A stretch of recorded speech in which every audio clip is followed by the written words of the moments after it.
in some countries, sport is like the national pastime. That's But in true. the Philippines, some might say that pageantry is the pastime.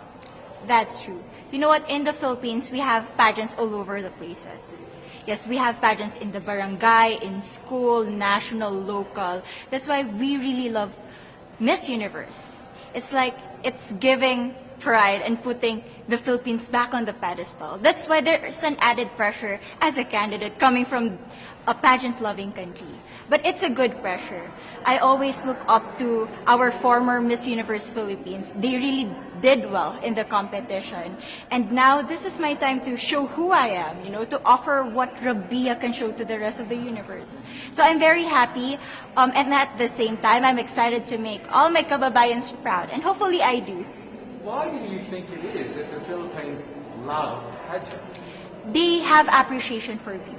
We do love pageant because we used to think that we wanted to be included in the world, I have to be honest, in the Philippines, my skin color used to be not the standard of beauty. I was obsessed whitening my skin because these are the kinds of beauty queen we see on the mainstream.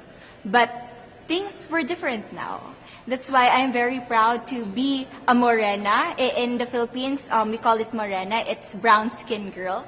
And to be able to represent, my color, my identity as a true Filipina. Tell me about your journey to being crowned Miss Philippines. In a world that, in a country I should say, that loves pageants. That must have been a very intense process. Tell me about, your journey to being Miss Philippines. Well, my journey was crazy. You know what? I started to be a dark horse. Nobody noticed me. Nobody knows I was in the competition up until the preliminary and the coronation night. And when I won, I received different comments. Of course, there were people who didn't expect me to do well, who think that I cheated. That's why I need to redeem myself in Miss Universe. I really need to do well in this competition. And the thing is, I love pressure. I love criticism. I get better every day with that. You tell me I cannot do that, I turn to you and I'm going to say that, no, I can do it for myself. Good for you. So how does it feel then to be on the global stage? How do you feel to be here in this moment, right now? It's crazy, but I'm overwhelmed with the support, not just from the Filipino community, but also from Thailand, Latin countries who do appreciate me as a candidate, as a person. It motivates me that I am beautiful. I can offer so much in this world. And when somebody believes in you, it gives you that extra energy to really do well and perform well.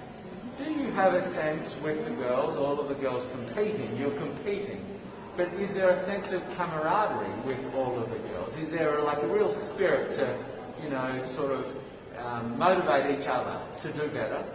You know what? I have a different idea about Miss Universe. I thought it's going to be very competitive, in a healthy way, well, of course. But now I can see every girl helping each other, from fixing those hairs, from trying to zip up those outfits. It speaks of the closeness and the kind of camaraderie that we want to have. The goal of Miss Universe is not just to crown one girl, but also to build a genuine and long-lasting friendships among us. Would you say within the Miss Universe world, the contestants, is there a sisterhood? Are you sisters?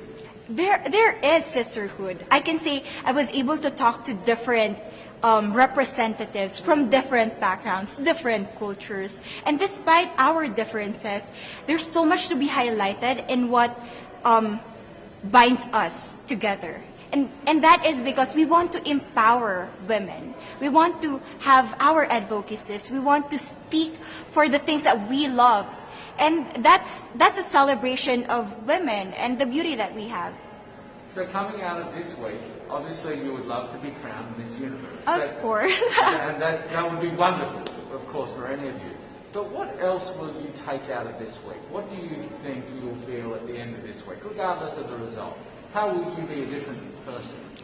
It's the growth and the development that I was able to have during preparing for this journey. I will be honest, there was a moment that I lost my identity. because I was put under pressure. I was in that position in which I feel like I'm not good enough. I'm not a good representative of my country, but I was able to bounce back stronger. And if I was able to do that for Miss Universe, I will be able to do that in life. That is my greatest takeaway from Miss Universe. Okay, so the Philippines have a huge amount of fans. Yes. I want you to give us a little bit of a message to the fans here and at home. But send a message. What would you say to all the fans in the Philippines? To all my fans from the Philippines and from all over the world, maraming salamat po. Thank you so much for loving me and for believing in me. It means a lot to somebody who is so naive in this industry, who has no idea how to become a beauty queen on the first day of my journey. But because of your love and support, I was able to be the woman that I am today. And regardless of the result, I may or I may not win the crown, but one thing is for sure, I'm gonna make you all proud.